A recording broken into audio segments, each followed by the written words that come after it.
Hello guys, welcome back again. उसके होने से तो शुरू करते हैं सीधा स्टोरी से। आरव जो अभी भी नींद में था, उसकी आंखें पूरी तरह से खुली हुई भी नहीं थीं। उसके हेयर मेसी, पजामा थोड़ा लूज़, और वो अपने छोटे छोटे कदमों से अपने हाथ को आंखों पर मलते हुए किचन के दरवाजे की तरफ आने लगता है और आकर वहीं पर खड़ा हो जाता है। और वहाँ पर खड़े होकर पहले वो गैस की तरफ देखता है और फिर अनन्या की तरफ कि तभी बहुत ही धीरे से, तुम क्या बना रही हो उसमें? अनन्या के कानों में जैसे ही आवाज़ पड़ती है वो एकदम के लिए डर जाती है और फिर तुरंत ही गैस के फ्लेम को कम कर देती है और आरव की तरफ मुड़कर, अरे तुम उठ गए? अनन्या की आवाज़ ये कहते हुए बहुत सॉफ्ट हो जाती है। तभी आरव अपना सिर हिलाते हुए, मुझे भी भूख लगी है। आरव ने ये बात बहुत ही मासूमियत के साथ कही। वही अनन्या जैसे ही ये सुनती है वो उसके पास आकर उसके मैसी हेयरों में अपनी उंगलियां फिराने लगती है और उससे कहती है, बस थोड़ी देर और, तुम आलू की सब्ज़ी के साथ रोटी खाना। वही आरव जिसकी आंखें अभी भी आधी बंद थी और जैसे ही वो अनन्या की बात सुनता है उसके चेहरे पर स्माइल आ जाती है और वो कहता है, रोटी अच्छी होती है। वही अनन्या जो ये सुनकर स्माइल कर देती है कि तभी वो उससे कहती है, अच्छा ठीक है, अब तुम बैठ जाओ। और अनन्या आरव को अपनी गोद में उठाकर वहीं ऊपर बिठा लेती है। आरव जो बिल्कुल चुपचाप बैठ गया था, वो कभी अपने पैर हिलाने लगता तो कभी गैस की तरफ देखने लगता तो कभी अनन्या के हाथों पर जो अभी रोटी बेल रही थी। तभी आरव फिर से पूछता है, तुम भी भूखी थी? अनन्या जैसे ही ये सुनती है वो भी कहती है, हाँ थोड़ी सी। वहीं किचन में जहाँ हल्की येलो लाइट की रोशनी फैली हुई थी, वहीं अनन्या के खाने की खुशबू पूरे किचन में फैल चुकी थी। और देखते ही देखते अनन्या खाने को प्लेट में करके आरव के सामने आकर उसे फिर से गोद में उठाकर टेबल की तरफ ले जाकर वहीं बैठ जाती है। वहीं आरव जो अभी भी आधी नींद में था, लेकिन अब भूख ने उसे पूरी तरह जगा दिया था। आरव जो चेयर पर बैठा हुआ था वो भी अपने दोनों हाथों में रोटी को पकड़कर खाने लगा था। वहीं अनन्या जो उसके सामने ही खड़ी थी, कभी उसकी प्लेट में देखती तो कभी उसके चेहरे की तरफ देखने लगती कि कहीं उसे अभी नींद तो नहीं आ रही। और जैसे ही आरव पहला बाइट लेता है वो अनन्या से कहता है, ये बहुत अच्छा है। अनन्या जैसे ही ये सुनती है वो फिर से स्माइल पास कर देती है और वो भी पास वाली चेयर पर ही जाकर बैठ जाती है और धीरे धीरे खाने लगती है। दोनों के बीच कोई ज़्यादा बातें नहीं हो रही थी, दोनों ही बस अपने रात की भूख को मिटा रहे थे। जहाँ ये दोनों आधी रात को खाना खा रहे थे, उसी वक्त दूसरी साइड से कॉरिडोर के अंधेरे कोने में मीरा खड़ी हुई थी। उसके कमरे का दरवाज़ा आधा खुला हुआ था। उसने कोई लाइट नहीं जलाई हुई थी, बस वहाँ खड़े होकर किचन का नज़ारा देख रही थी। आरव का इस तरह से खाना खाना और अनन्या का बिना बोले ही उसका ध्यान रखना। मीरा ये सब देखना तो नहीं चाहती थी, लेकिन उसकी नज़र भी नहीं हट रही थी और वो अपने मन में सोचने लगती है, अगर उसे खाना पसंद नहीं था तो ये बता सकती थी।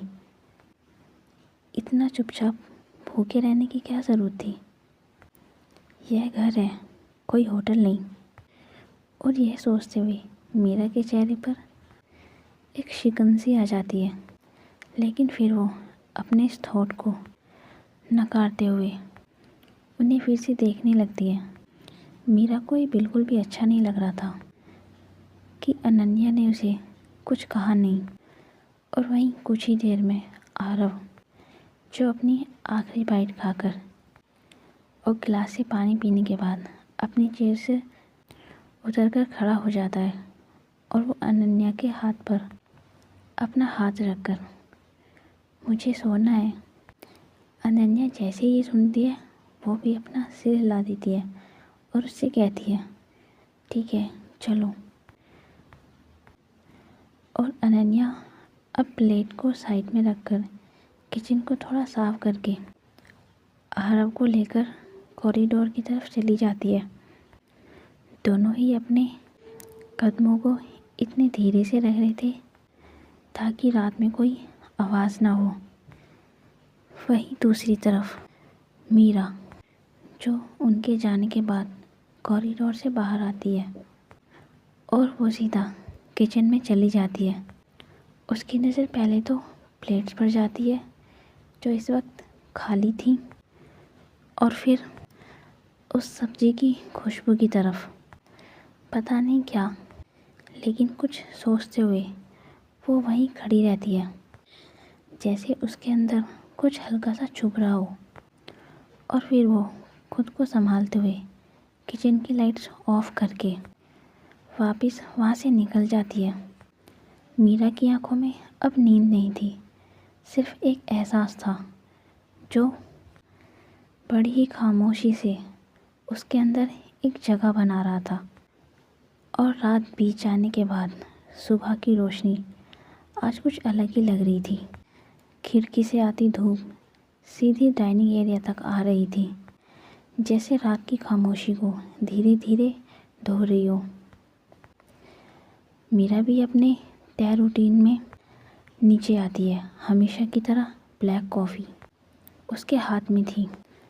वहीं किचन से आती आलू के पराठे की खुशबू जो पूरे घर में फैली हुई थी।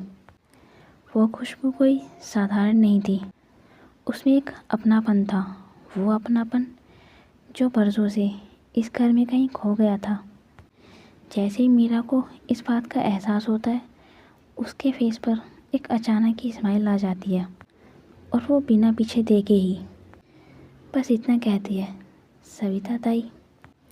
सविता ताई जैसे ही ये सुनती है वो भी उसके पास आ जाती है।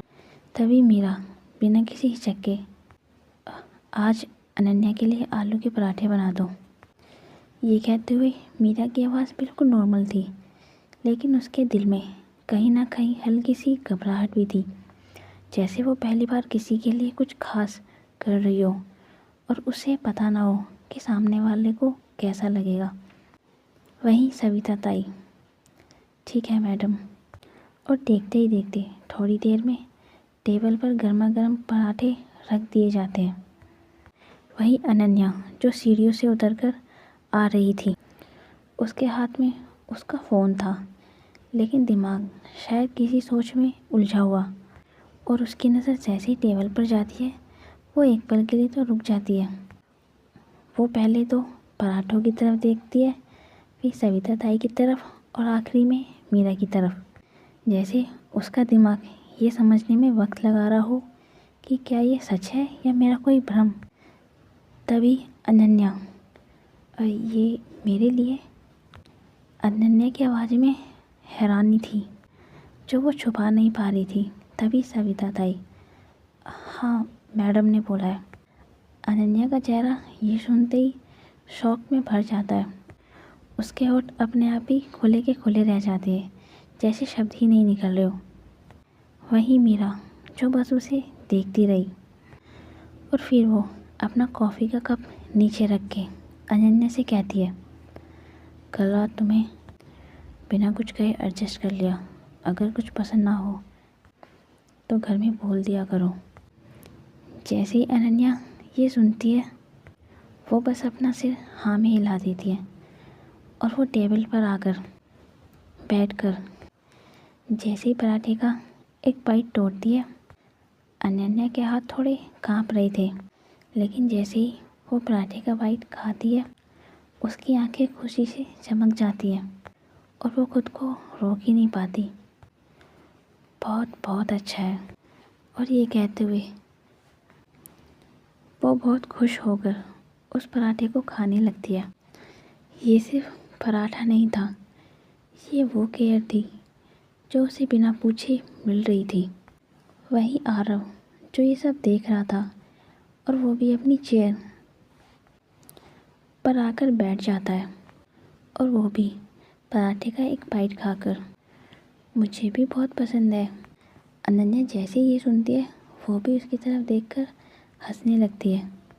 वही मीरा जो ये सब देख रही थी वो कुछ कहती तो नहीं है, लेकिन उसके अंदर इन दोनों को इस तरह से देखकर बहुत सुकून मिल रहा था, जैसे बरसों बाद इस घर में किसी ने ना सिर्फ खाना खाया हो बल्कि आज वो अंदर से बहुत खुश हो।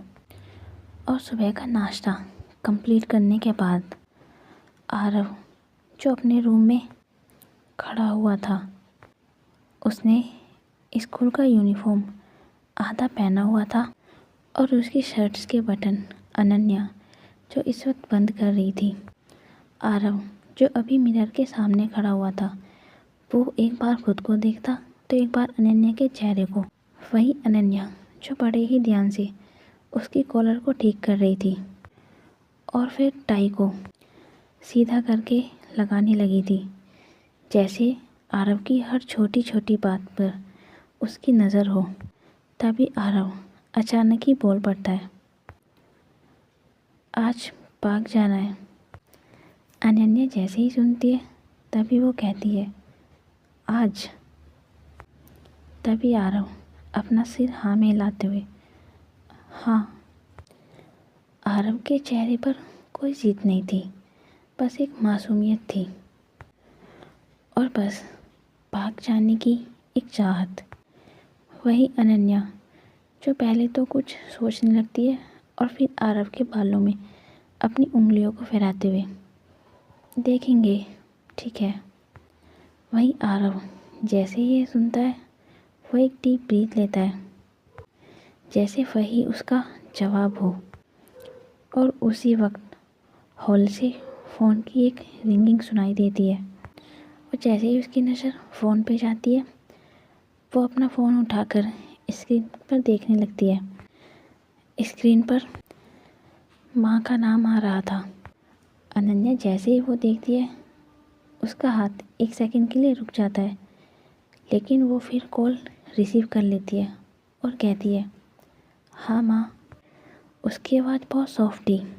वहीं दूसरी तरफ अनन्या की माँ जो उससे ढेरों सारी बातें करती है।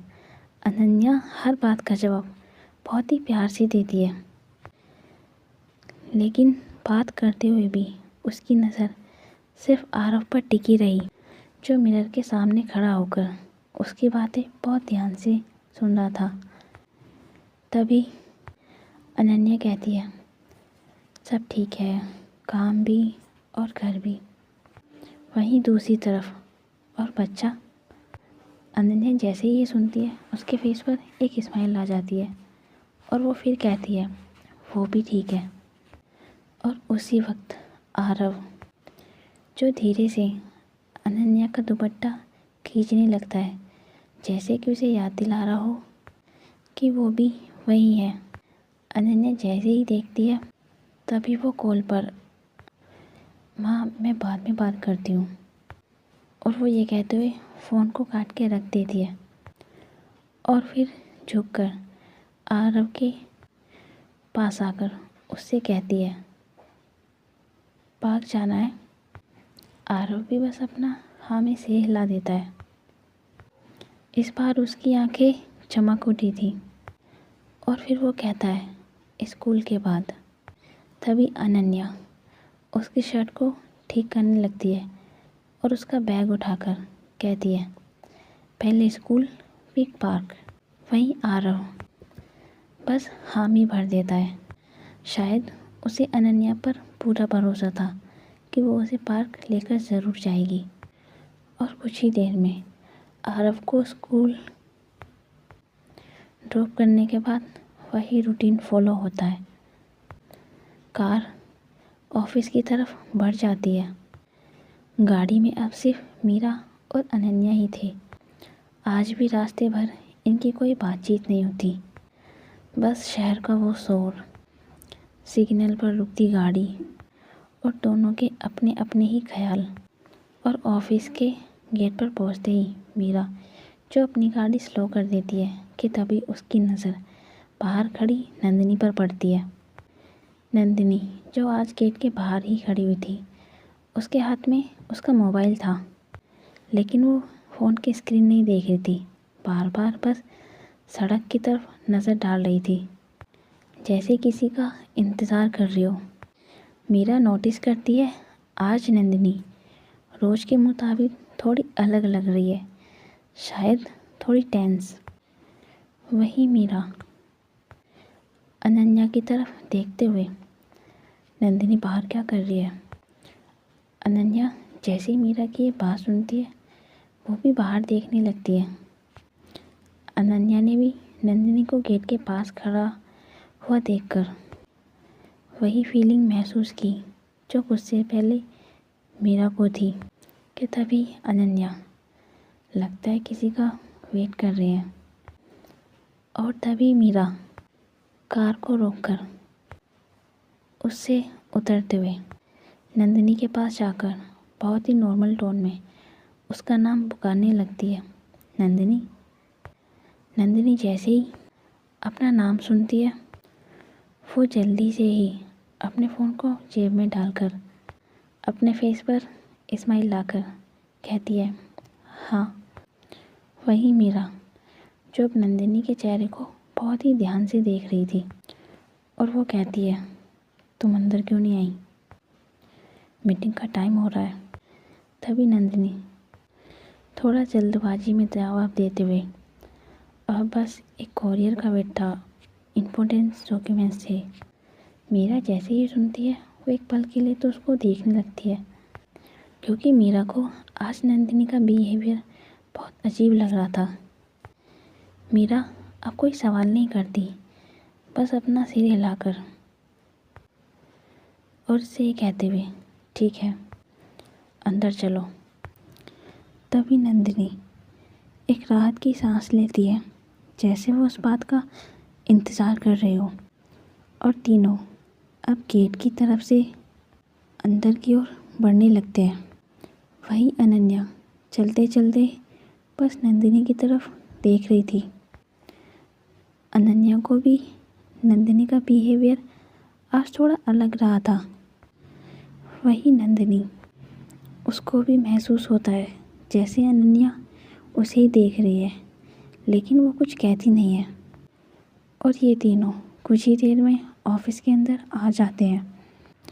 वही मीरा जो अब आगे बढ़ जाती है पूरी तरह वर्क मोड में। वही नंदिनी जो उसके पीछे पीछे ही चल रही थी, चेहरे पर प्रोफेशनल एक्सप्रेशन के साथ, जैसे बाहर कुछ हुआ ही ना हो। और वहीं तीसरी तरफ अनन्या जो कुछ कदम पीछे ही रुक जाती है। उसे मानो ऐसा लग रहा था कि नंदिनी कुछ छुपाने की कोशिश कर रही है। क्या और किसके लिए, बस ये वो समझ नहीं पाती। और वहीं लिफ्ट के अंदर पूरी तरह खामोशी भरी हुई थी। नंबर्स ऊपर की तरफ बढ़ रहे थे। मीरा जो सामने ही खड़ी हुई थी, फ़ोन पर ईमेल स्क्रॉल कर रही थी, एकदम वर्क मोड में। वही नंदिनी जो ठीक उसके पीछे ही खड़ी हुई थी, लेकिन नंदिनी की आंखों में आज हल्की सी बेचैनी थी, जो गेट के बाहर भी साफ दिख रही थी। वहीं अनन्या जो दोनों के एक कदम पीछे ही थी। तभी नंदिनी थोड़ा पीछे होकर अनन्या की तरफ देखते हुए उससे पूछती है, मीटिंग का क्या चल रहा है? अनन्या जैसे ही सुनती है, वो भी उसकी तरफ देखने लगती है और बड़ा ही सिंपल सा जवाब, दुबई वाली मीटिंग हो चुकी है, पॉइंट्स फाइनलाइज हो गए हैं, आज फॉलो अप मेल्स और इंटरनल एलिमेंट्स हैं। नंदिनी जैसे ही ये सुनती है वो बस अपना सिर हिला देती है, जैसे इस बात को कंफर्म कर रही हो। और वो फिर पूछती है, और आज इंटरव्यू भी है ना? तभी अनन्या, हाँ, फाइनल राउंड का शेड्यूल टाइट है। मीरा मैम ने बोला है कि शॉर्टलिस्ट आज ही लॉक करनी है। और कुछ ही सेकंड में लिफ्ट का दरवाज़ा ओपन हो जाता है और तीनों ही लिफ्ट से बाहर आकर आगे बढ़ने लगते हैं। और चलते चलते नंदिनी फिर से पूछने लगती है, क्लाइंट साइड से कोई कॉम्प्लिकेशन? वहीं अनन्या बिना रुके ही जवाब देती है, नहीं, बस टाइमलाइन स्ट्रिक्ट है पर मैनेजेबल है। वही नंदिनी जैसे उसे यही सुनना था और उसके कंधे थोड़े रिलैक्स हो जाते हैं और कहती है, गुड, फिर तो डे स्मूथ होना चाहिए। और ये कहते हुए वो अनन्या की तरफ देखने लगती है। तभी अनन्या, तुम क्यों पूछ रही हो? नंदिनी जैसे ही सुनती है वो वहीं रुक सी जाती है, तभी प्रोफेशनल स्माइल के साथ। बस ओवरऑल पिक्चर जान रही थी। और वो आगे बढ़ते हुए कहती है, जब सब परफेक्टली चलता है ना तो काम इजी हो जाता है। वही मीरा जो आगे आगे चल रही थी, दोनों की ही बातें उसे साफ सुनाई दे रही थी। तभी वो पीछे मुड़कर कॉन्फ्रेंस रूम 10 मिनट्स में। मीरा ने ये बात अनन्या की तरफ देखते हुए कही। तभी अनन्या, यस मैम। वहीं ऑफिस का फ्लोर जो धीरे धीरे अपनी रफ्तार पकड़ रहा था। डेस्क पर सिस्टम ऑन हो चुके थे, फ़ोन की हल्की रिंगिंग जो शुरू हो चुकी थी। और वही रजत जो आज पहली बार अपने डेस्क पर बैठा हुआ था। चेयर पर बैठकर वो एक सेकंड के लिए अपनी आंखें बंद करता है और दोनों हाथ जोड़कर बहुत हल्के से मन में ही बोलता है, भगवान आज का दिन ठीक से निकल जाए। और फिर वो अपना सिस्टम ऑन कर काम शुरू कर देता है कि तभी उसकी डेस्क पर एक हल्की सी परछाई आकर पड़ती है। वहाँ कोई और नहीं, अनन्या ही खड़ी हुई थी। और वो फिर रजत से कहती है, कॉफ़ी? रजत जैसे ही किसी को देखता है वो थोड़ा सरप्राइज होकर ऊपर की तरफ देखने लगता है, जैसे एक पल के लिए उसे समझ ही नहीं आया हो कि कोई उससे इतनी नॉर्मल वे में पूछ रहा है। तभी रजत, हाँ, मतलब अगर आप ले रही हो तो। वो ये कहते हुए थोड़ा ऑकवर्ड सा हो रहा था। तभी अनन्या मुस्कुराते हुए, मैं लाती हूँ। और वो इतना कहकर पेंट्री हाउस की तरफ बढ़ जाती है। वही रजत जो उसे जाते हुए देख रहा था। अनन्या में कोई दिखावा नहीं था और ना ही कोई बॉसी एटीट्यूड। उसका नेचर बहुत हेल्पिंग नेचर था, या ये कहे थोड़ा अपनापन। और फिर वो अपनी चेयर पर ठीक से बैठते हुए सोचने लगता है, शायद यही वजह है कि लोग अपने आप ही उसके साथ कंफर्टेबल हो जाते हैं। यह सोचते हुए रजत बस अपने काम करने लगता है। और कुछ ही देर में अनन्या वापस आकर उसने कॉफ़ी का एक कप रजत की डेस्क पर रखा और दूसरा अपने हाथ में। और फिर वो कहती है, शुगर ठीक है ना? वही रजत कॉफ़ी का कप अपने हाथ में पकड़ते हुए, परफेक्ट। और एक सिप पीने के बाद, थैंक यू। और हाँ, फर्स्ट डे थोड़ा अजीब होता है। वहीं अनन्या कॉफ़ी का एक घूंट पीते हुए, हाँ, सबका होता है, पर धीरे धीरे सब ठीक लगने लगता है। रजत ने भी अनन्या की बात पर सहमति जताई। रजत की घबराहट अब थोड़ी कम हो चुकी थी। और उसी वक्त मेन एंट्रेंस की तरफ से नंदिनी अंदर आती है।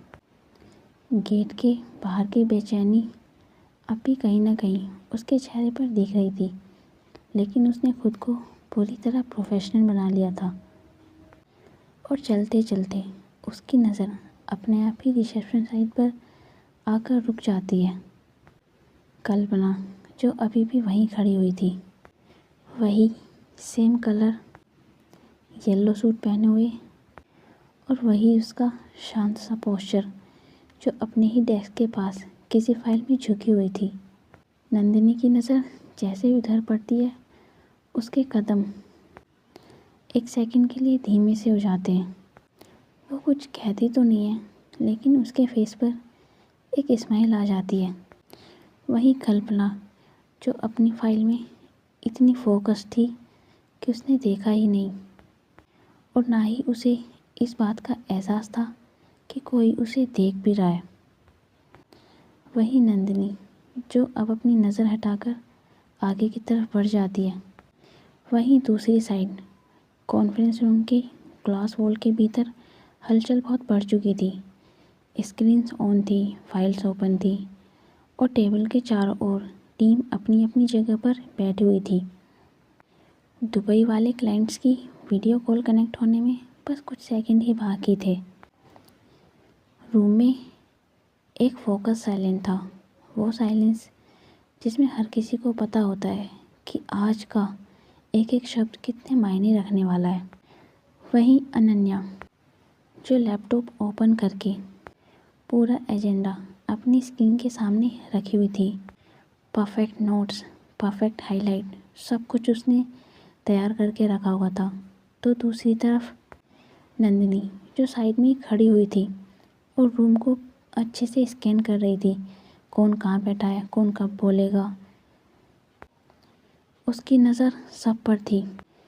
तो वहीं रजत जिसने अपने सामने एक डायरी रखी हुई थी और पेन उसके हाथ में ही था, जैसे खुद को याद दिला रहा हो कि ये सिर्फ मीटिंग नहीं है, बल्कि उसकी एक कसौटी भी है कि कुछ ही सेकंड में स्क्रीन पर दुबई क्लाइंट्स का लोगो फ्लैश होता है और कॉल कनेक्ट हो जाती है, और एक नॉर्मल ग्रीटिंग के बाद बातें शुरू हो जाती हैं। और करीब 1.5 घंटे की मीटिंग के बाद कॉन्फ्रेंस रूम की टेंशन धीरे धीरे ढीली पड़ जाती है। सभी लोग अपनी अपनी फाइल समेटने लगते हैं और लैपटॉप बंद करके रूम से बाहर चले जाते हैं। और करीब दोपहर को लंच टाइम में कैफेटेरिया में हलचल आज थोड़ी ज़्यादा थी। लोगों की बातें, ऑफिस का हेक्टिक दिन, सब चीज़ें। वहीं अनन्या जो अपनी ट्रे लेकर आज कॉर्नर सीट पर बैठी हुई थी, और उसी के साथ रजत और कल्पना भी थे। तीनों के बीच बातें पहले से ही शुरू हो चुकी थी। दुबई मीटिंग के पॉइंट छोटे छोटे ऑब्जर्वेशन के साथ रजत जो रख रहा था कि तभी रजत थोड़ा हंसते हुए, मुझे लग रहा था कि मैं तो आज कुछ बोल ही नहीं पाऊँगा। तभी अनन्या मुस्कुराते हुए, पर तुमने जब बोला बिल्कुल क्लियर बोला, ये मैटर करता है रजत। वहीं कल्पना भी अपनी सहमति देते हुए सिर हिला देती है और कहती है, क्लियरिटी सबसे इम्पोर्टेंट है और तुमने किसी को कंफ्यूज नहीं किया। तीनों ही अब धीरे धीरे अपनी बातों में लगे हुए थे। अनन्या जो धीरे धीरे अपना खाना खा रही थी और बीच बीच में रजत की बातों पर ध्यान दे रही थी, तो कभी कल्पना की तरफ देखती। तीनों पहली बार एक साथ लंच कर रहे थे कि तभी कैफेटेरिया में नंदिनी एंटर करती है। उसकी नज़र सीधे ही अनन्या की टेबल पर चली जाती है, जहाँ रजत और कल्पना भी साथ बैठे थे। पहले तो वो देखकर रुक जाती है, लेकिन फिर आगे बढ़ जाती है। नंदिनी के हाथ पूरी तरह से खाली थे।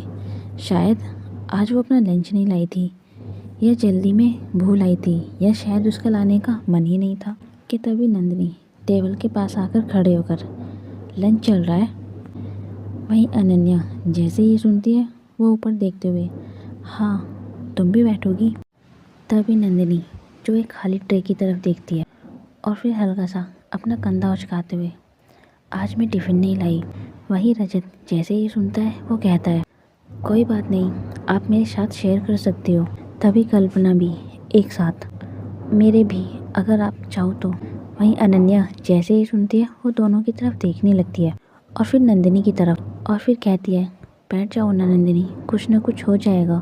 नंदिनी भी ये सुनकर अपनी चेयर खींचकर वहीं बैठ जाती है। नंदिनी के चेहरे पर एक यूजुअल कंपोज एक्सप्रेशन था, लेकिन उसके अंदर एक हल्की सी राहत भी, और वो टेबल पर बैठे हुए तीनों को देख रही थी। अनन्या की सहजता, रजत की सिंसियरिटी और कल्पना की तरफ देखा और बहुत ही नेचुरली, ये तुमने बनाया है? जैसे ही कल्पना ये सुनती है वो भी अपना सिर हिलाकर हाँ। वही नंदिनी जो अपना पहला बाइट ले चुकी थी, वो एक पल के लिए तो मानो रुक जाती है, फिर अपने फेस पर स्माइल लेकर बहुत अच्छा है और ये कहते हुए वो खाना लगती है और एक बार फिर कहती है बहुत सिंपल है लेकिन बहुत टेस्ट भी। कल्पना जैसे ही ये सुनती है उसकी आंखों में चमक आ जाती है और वो कहती है थैंक यू। वहीं अनन्या जो ये सब देख रही थी कि तभी वो रजत की तरफ देखते हुए अचानक बात को छेड़ देती है, कॉलेज के बाद तुमसे बात नहीं हुई। तभी रजत हल्की सी हंसी के साथ हाँ, टाइम ही कहाँ मिलता है। तभी अनन्या आगे पूछते हुए कैसे हो वैसे, सब ठीक है? तभी रजत जवाब देते हुए शुरुआत थोड़ी रफ थी पर अब सब सेटल हो रहा है। तभी अनन्या और घर वाले, वही रजत माँ पापा ठीक है, थोड़े वरीड रहते हैं पर खुश भी हैं। तभी कल्पना बीच में ही टोकते हुए आजकल घर वाले भी बस यही चाहते हैं कि हम सब थोड़ा बस सेटल रहें। अनन्या भी सहमति से अपना सिर हिला देती है और कहती है हाँ बस वही। वही नंदिनी जो चुपचाप सब सुन रही थी और फिर एक बाइट लेते हुए कल्पना की तरफ देखकर कहती है तुम्हें खाना बनाना बहुत पसंद है क्या? तभी कल्पना हाँ, जब टाइम मिलता है तो। वही नंदिनी मुस्कुराते हुए अच्छा है, आजकल लंच वैसे ही काफ़ी अच्छा हो गया है। और इसी तरह इनकी टेबल पर बातचीत बस बढ़ती रहती है, कॉलेज की यादें, काम की छोटी मोटी बातें और थोड़ी बहुत घर पर चर्चा। तो गाइस आज के लिए इतना ही, मिलते हैं नेक्स्ट पार्ट में। तब तक आप अपना और अपने चाहने वालों का ध्यान रखें। बाय।